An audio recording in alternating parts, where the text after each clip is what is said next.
Hello বন্ধুরা, আমি রাজীব। চলে এসেছি আরও একটি নতুন হরর ঘটনা নিয়ে। এটা কোনো গল্প নয়, সত্য ঘটনা।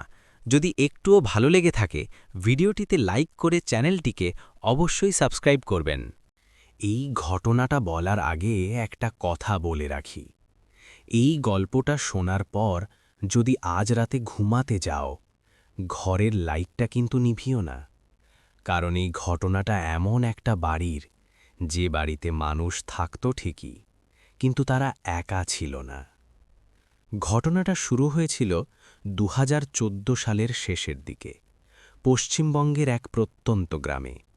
গ্রামটার নাম আজ আর কেউ নিতে চায় না। একটা ৪ সদস্যের পরিবার, বাবা, মা আর ২ সন্তান শহর ছেড়ে গ্রামে একটা পুরনো বাড়ি ভাড়া নেয়। বাড়িটা খুব সস্তায় পাওয়া গিয়েছিল। আশেপাশের লোকজন বলেছিল বাড়িটা অনেকদিন ফাঁকা পড়ে আছে। কেন ফাঁকা সেটা কেউ পরিষ্কার করে বলেনি। প্রথম দিন সব ঠিকঠাকই ছিল। বাড়ির ভেতরে ঢুকেই একটা অদ্ভুত ঠান্ডা অনুভূতি হয়েছিল, যেন গরমের মধ্যেও কেউ বরফ ছুঁয়ে দিচ্ছে। মা বলেছিল, এই বাড়িটা অকারণে এত ঠান্ডা কেন? বাবা হেসে বলেছিল, পুরনো বাড়ি তো, দেয়ালে স্যাঁতসেঁতে আছে। কিন্তু সেই ঠান্ডা শুধু দেয়ালে ছিল না, ছিল বাতাসে, ছিল নিঃশ্বাসে, ছিল চোখের কোণায়। প্রথম রাত প্রায় ২টো। হঠাৎ ছোট ছেলেটা ঘুম ভেঙে উঠে বসে। সে স্পষ্ট শুনেছিল কেউ যেন ঘরের ভেতর হেঁটে যাচ্ছে। টুপ টুপ টুপ। সে ভেবেছিল বাবা হয়তো টয়লেটে গেছে, কিন্তু শব্দটা আসছিল ছাদের দিক থেকে। সে ডাকল, বাবা। কোনো উত্তর নেই। আবার শব্দ। এবার শব্দটা আরও কাছে। টুপ টুপ টুপ। হঠাৎ সব শব্দ বন্ধ।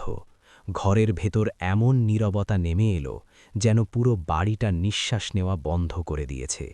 ছেলেটা কম্বল মুড়িয়ে চোখ বন্ধ করল, কিন্তু ঠিক তখনই তার কানে কেউ ফিসফিস করে বলল, এটা আমাদের বাড়ি, তোরা চলি যা। পরের দিন সকালে সে ভয়ে কাউকে কিছুই বলেনি, কিন্তু সেদিন থেকেই বাড়ির ভেতর জিনিসপত্র নড়তে শুরু করল। রান্নাঘরের থালা নিজে নিজে পড়ে যাচ্ছিল, আলমারির দরজা রাতে খোলা পাওয়া যাচ্ছিল, দেয়ালের ঘড়ি রাত ৩টে বাজলেই থেমে যাচ্ছিল। মা একদিন খেয়াল করল রান্নাঘরের আয়নায় মাঝে মাঝে একটা কালো ছায়া দাঁড়িয়ে থাকে। পেছনে ঘুরে তাকালে কেউ নেই, শুধু আয়নায় দাগ পড়ে থাকে, যেন কেউ রক্তে ভেজা আঙুলে ছুঁয়ে গেছে। এক রাতে বড় মেয়েটা চিৎকার করে ওঠে। সবাই দৌড়ে যায়। মেয়েটা কাঁপতে কাঁপতে বলে, আমার ঘরে কেউ ছিল। বাবা জিজ্ঞেস করে, কে? মেয়েটা ফিসফিস করে বলে, ওর পা উল্টো ছিল। সেই রাতের পর থেকেই প্রতিদিন রাত ৩টে বাজলেই ঘরের করিডরে হাঁটার শব্দ শোনা যেত। কিন্তু আশ্চর্যের বিষয়, পায়ের শব্দটা কখনো সোজা ছিল না, মনে হতো কেউ পিছনের দিকে হাঁটছে। এক রাতে বাবা সাহস করে দরজা খুলে করিডরে বেরোয়। করিডর ফাঁকা, কিন্তু ছাদের কোণে ছায়ার মতো কিছু একটা লেগেছিল। হঠাৎ লাইট নিভে যায়। অন্ধকারে বাবা শুনতে পায় একটা গলা খুব কাছ থেকে বলে, এটা আমাদের বাড়ি। পরদিন সকালে তারা জানতে পারে এই বাড়িতে আগে একটা পরিবার থাকত। মাঝরাতে সবাই একসাথে মারা গিয়েছিল। কারণ কেউ জানে না। কেউ বলে আত্মহত্যা, কেউ বলে খুন, কেউ বলে রাতে বাড়ির ভেতর কেউ ছিল।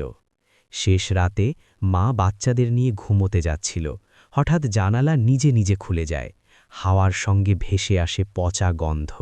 মা স্পষ্ট দেখতে পায় জানালার বাইরে ৪টা ছায়া দাঁড়িয়ে। ৪ জন, সবাই একসাথে তাকিয়ে আছে।